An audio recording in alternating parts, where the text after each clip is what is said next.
allow me to clarify, Madam President. I was not referring to the presiding officer in terms of the curtailing of my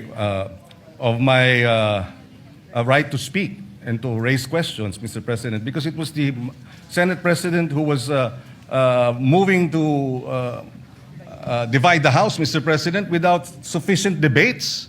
Mr. President, this is the first time I'm going to experience this in a long time wherein debates are now being curtailed because there's a Since motion you're not to being divide the House. curtailed, we would like to hear your objection to the motion. Thank you.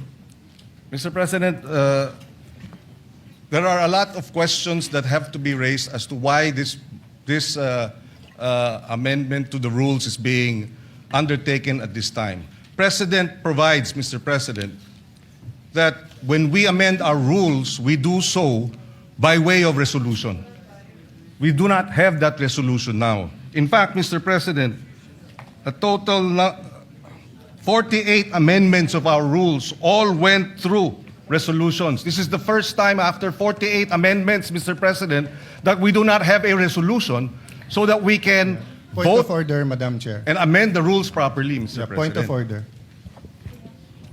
Point of order takes Yes, precedence. Senate President. Point of order takes Yes. precedence. First over of all, everything else. I hope we learned our lesson.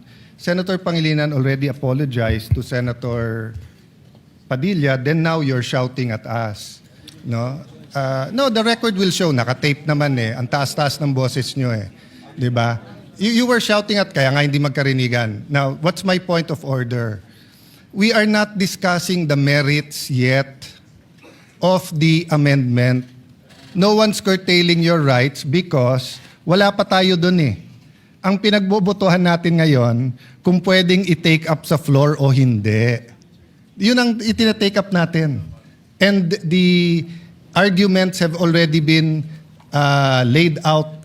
And Senator Pangilinan and I were together in 2009 where we had debates here where Senator Enrile did not even allow amendments.